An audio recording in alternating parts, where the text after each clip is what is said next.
Ciao amici di Stranamore Siciliano, siamo sempre nella rubrica dei cuori solitari e questa sera abbiamo Salvo. Salvo cerca la sua anima gemella, ma conosciamo di più Salvo. Ciao Salvo. Ciao, Quanti anni c'hai Salvo? 39 anni. Li hai già fatti? Sì, Quando? 25 agosto. Il 25 di agosto. Sì? Sì, E sei in cerca della tua anima gemella? sì. Dimmi un po' Salvo, come dovrebbe essere questa ragazza?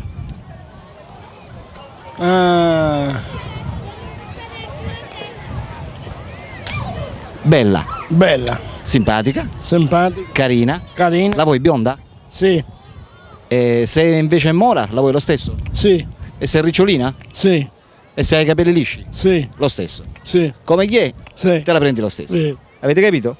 Per cui Salvo è in attesa. Dimmi Salvo, che lavoro fai? Un muratore. Il muratore?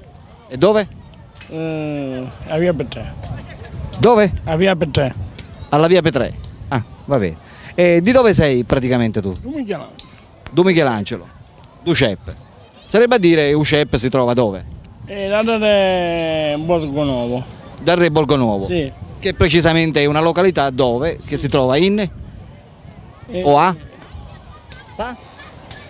Palermo.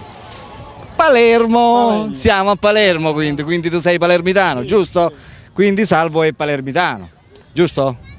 E dimmi Salvo, tu fai degli hobby, hai degli sport, fai degli sport, hai degli hobby in particolare? Il pallone. Giochi al pallone? Sì, Te la cavi bene a giocare al pallone? Sì, sì. Corri molto? sì, Quindi fai footing? sì. Lo fai spesso il footing? Te la cavi bene a fare footing? Quanto pesi? 120 kg. 120 kg all'incirca, chilogrammo più, chilogrammo meno. Va bene.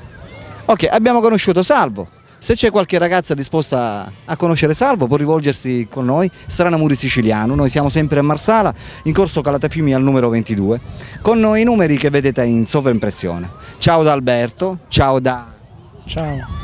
Salvo. Ok amici, a dopo, ciao.